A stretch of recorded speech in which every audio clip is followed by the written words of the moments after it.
नमस्कार साथियों। संस्कार पीसीएस अकेडमी में आपका स्वागत है। जैसा कि मैंने पिछली वीडियो में बताया था आपको कि एसएससी सीजीएल 2021 का नोटिफिकेशन जारी हो चुका है। उसकी आवेदन करने की प्रारंभिक तिथि 23 दिसंबर 2021 से 23 जनवरी 2022 तक है और इसकी सीबीटी टायर 1 की परीक्षा अप्रैल 2022 में संभावित है। अभी इसी पैटर्न में हम इसमें थोड़ी जानकारी देंगे इसके बारे में। फॉर्म भरने से पहले आप लोगों को कितनी पोस्ट है, क्या पॉइंट्स बिंदु याद रखने चाहिए फॉर्म भरते समय, उसकी जानकारी आपको हम इसमें देते हैं। जैसे कि आप देख पा रहे हैं, इसमें कई पोस्ट दी गई हैं, जैसे कि अपनी assistant auditor, audit officer, assistant accountant officer. ये दो पोस्ट इसमें गेस्टेड पोस्ट हैं, जिसमें आप डायरेक्ट ही राजपत्रित अधिकारी के तौर पर चयनित किए जाएंगे। और फिर उसके बाद है assistant section officer, section of intelligence bureau में, सेक्रेटरी सीएसएस में, और ministry of railway, ministry of external affairs. ठीक, इन सभी में सेक्शन ऑफिसर्स के तौर पे आप विभागों में जाएंगे। AFHQ, armed forces headquarters, ministry of electronics and information technology. और जैसे आप देखें, एक सबसे बेहतरीन पोस्ट इसमें जैसे मुझे जो लगती है, जैसे पहला अपना assistant audit officer, assistant accountant officer. दूसरी नंबर पे आप देखें, जिनको फील्ड में जाने का शौक है उनके लिए सबसे बढ़िया पोस्ट है income tax inspector of income tax, CGST and central excise, और इंस्पेक्टर प्रिवेंटिव ऑफिसर एग्जामिनर। ये तीन पोस्टें जो फील्ड में है और एक अच्छा रुतबा धारण करती हैं, जिसमें आप कई लोगों से मेलजोल बढ़ा सकते हैं। और दूसरा आप देखें, assistant enforcement officer, sub inspector CBI, inspector post department of post office में रहता है ये, इंस्पेक्टर नार्कोटिक्स।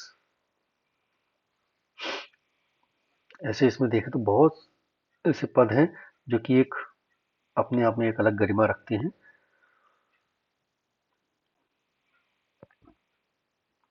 ऑडिटर हैं, और इसमें ग्रुप बी और ग्रुप सी दोनों पोस्ट हैं। ग्रुप बी की और ग्रुप सी की पोस्ट हैं, जिसमें कुछ पोस्टों में 18 से 30 वर्ष की एज लिमिट रखी गई है, और कुछ में 20 से 30 की एज लिमिट है। और कुछ पोस्टों पे आप देख सकते हैं 27 की एज लिमिट है, 18 से 27। और एक जो इसमें पोस्ट है जूनियर स्टैटिस्टिकल ऑफिसर जेएसओ की, इसमें 18 से 32। ये केवल एक पोस्ट है जिसमें 18 से 32 साल की उम्र ली गई है।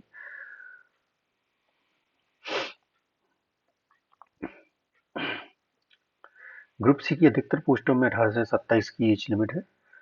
बाकी आप देख सकते हैं,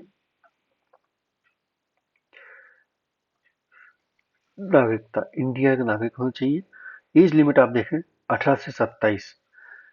जिन पोस्टों पर 18 से 27 की एज लिमिट लिखी हुई थी, उसमें 1995 से 2 जनवरी 1995 से पहले का जन्म ना हो, और 2001 1 जनवरी 2004 के बाद का जन्म ना हो। यानी कि इसमें एज की गणना आपकी 1 जनवरी 2022 से की जाएगी।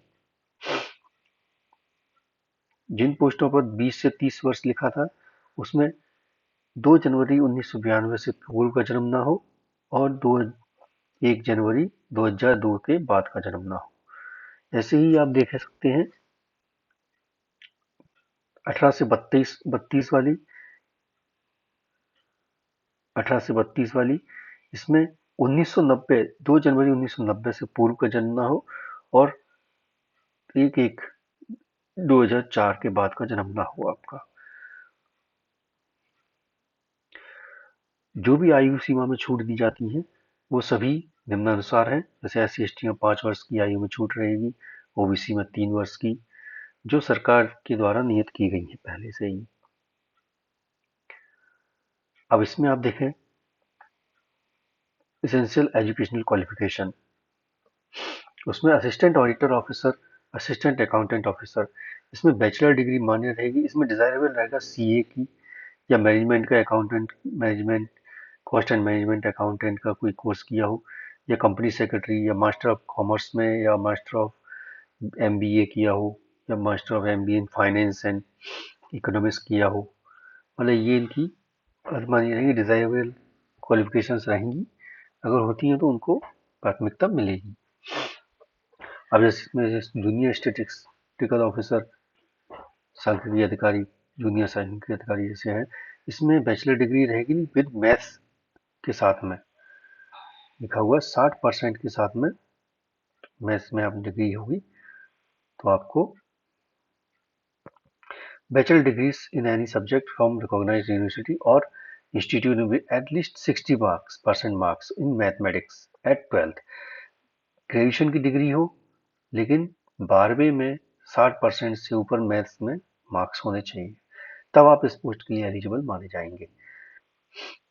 और या फिर बैचलर डिग्री आपने की हो और वो स्टैटिक्स में की हो, सांख्यिकी में, एज ए एक सब्जेक्ट आपका सांख्यिकी रहा हो, तो आप इसमें एलिजिबल है, फिर परसेंटेज का आपका मापदंड नहीं रहेगा। एक स्टैटिस्टिकल इन्वेस्टिगेटर ग्रेड 2 की पोस्ट है, उसमें भी स्टैटिक्स आपके एक ग्रेजुएशन के दौरान एक विषय के तौर में रहा हो। तीसरा आप देखें, assistant in national company law appellate tribunal, इसके लिए आपको किसी भी इंस्टीट्यूट से ग्रेजुएशन डिग्री धारण की हो, डिजायरेबल रहेगा कि इसमें लॉ में आपने डिग्री हासिल की हो, एलएलबी किया हो, उसको वरीयता दी जाएगी। डिजायरेबल है तो ऑब्वियसली बात है कि लॉ से रिलेटेड है तो लॉ वाले को प्राथमिकता रहेगी इसमें।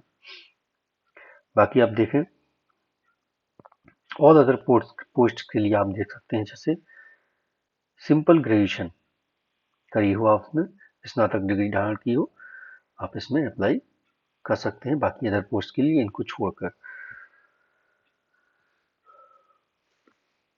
बाकी आप देखें इसमें स्कीम ऑफ एग्जामिनेशन अपना है, इसमें 4 टायर होते हैं।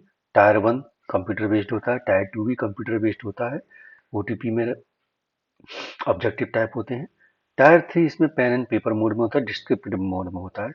टायर 4 कंप्यूटर प्रोफिशिएंसी टेस्ट होता है, data entry skills test where applicable, wherever applicable, मतलब जिस पोस्ट के लिए आपने अप्लाई किया, अगर उस पोस्ट में इस कंप्यूटर प्रोफिशिएंसी टेस्ट की और डाटा एंट्री स्किल्स की टेस्ट की रिक्वायरमेंट है, वही छात्र इसको देंगे जिन्होंने उस पोस्ट को अपने वरीयता क्रम में चुना होगा।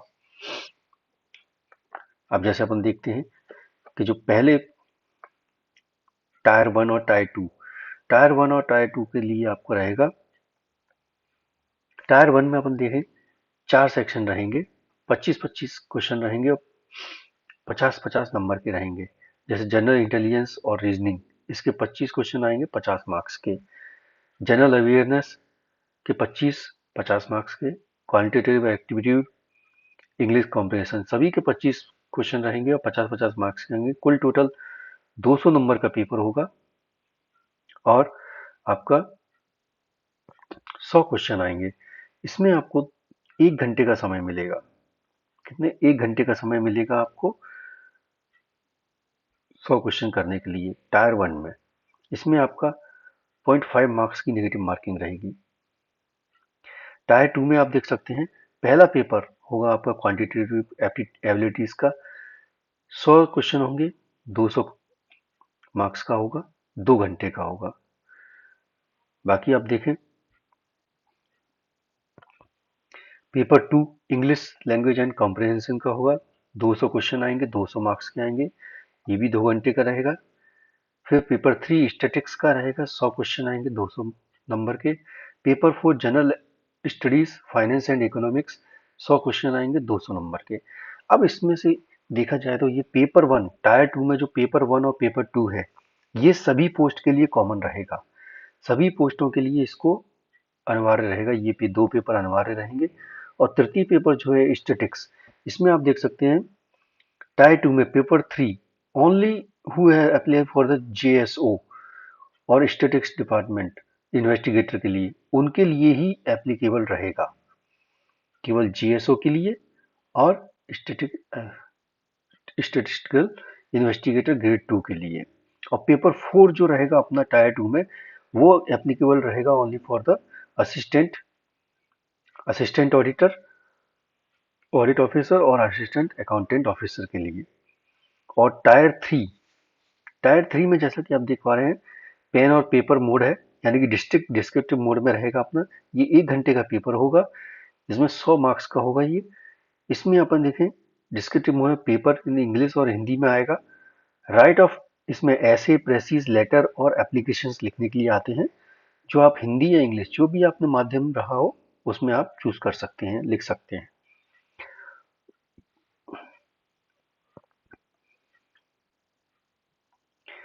अब इसमें एक इम्पोर्टेंट इंस्ट्रक्शन इस बार दिया गया है विशेष नोटिस के तौर पर, महत्वपूर्ण नोटिस के नाम पर। जैसे फोटोग्राफ्स जो होते हैं अपन भरते हैं, भरते समय बच्चे क्या करते हैं कि फोटोग्राफ्स देखते नहीं है, जो भी गए पासपोर्ट साइज में बोला और वो खींच के चले आए और वही आके चिपका दिया।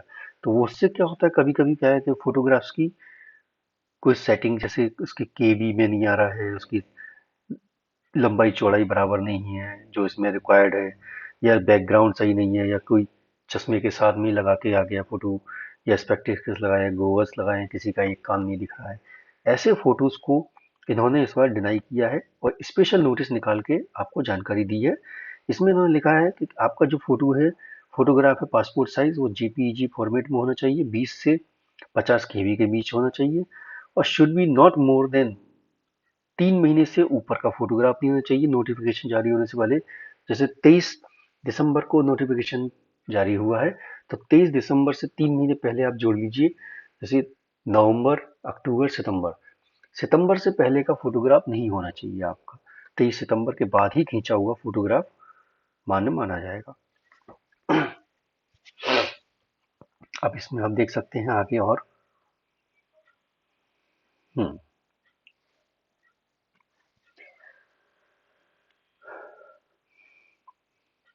आप एक बार करेक्शन करने के लिए विंडो में 2 बार अप्लाई कर सकते हैं, लेकिन ऐसा नहीं है कि फ्री में रहेगा, इसमें चार्जेस रहेंगे। अगर आप पहली बार करेक्शन कर रहे हैं तो आपको 200 रुपये यूनिफॉर्म करेक्शन फीस देनी पड़ेगी। अगर फिर भी आपका कोई करेक्शन मोड रह गया है तो उसमें आपको फिर दोबारा से 500 रुपये फीस जमा करनी पड़ेगी। इसलिए इन सब चीज़ों से बचने के लिए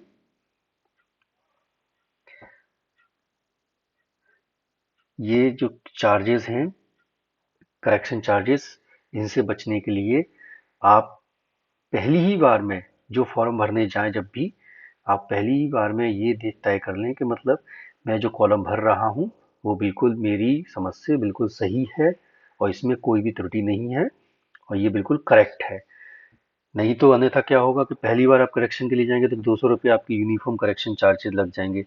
100 रुपये फॉर्म फीस है, करेक्शन के 200 रुपये एक्स्ट्रा, और फिर उसका अगर फिर भी कोई कमी रह गई तो फिर 500 रुपये।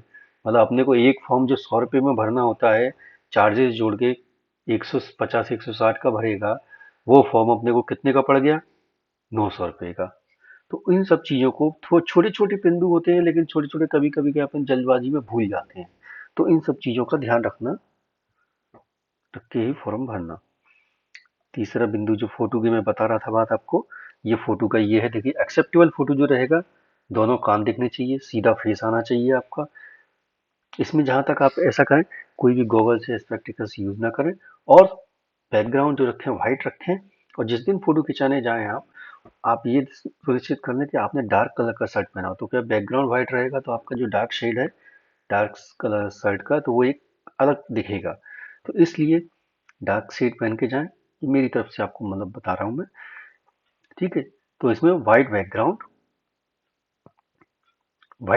होना चाहिए और अपने डार्क शेड पहन के जाइए शर्ट, जैसा कि इस फोटोग्राफ में दिखाया गया है। ये एक्सेप्टेबल फोटोग्राफ, अब जैसे इसमें बिल्कुल साफ साफ दिख रहा है फोटोग्राफ।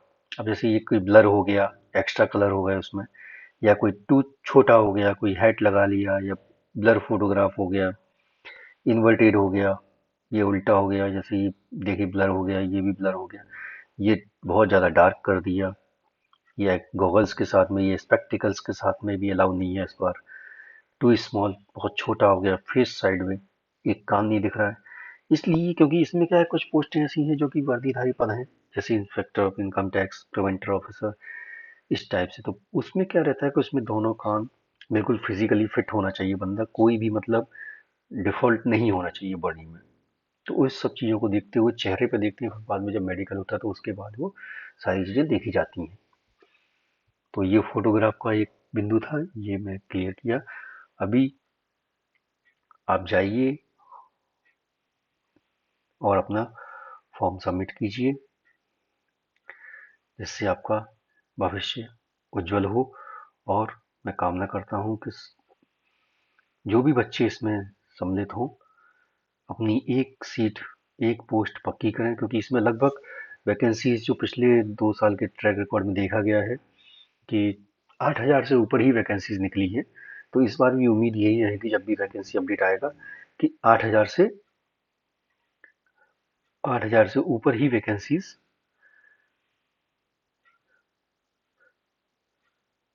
8,000 प्लस वैकेंसीज रहने की उम्मीद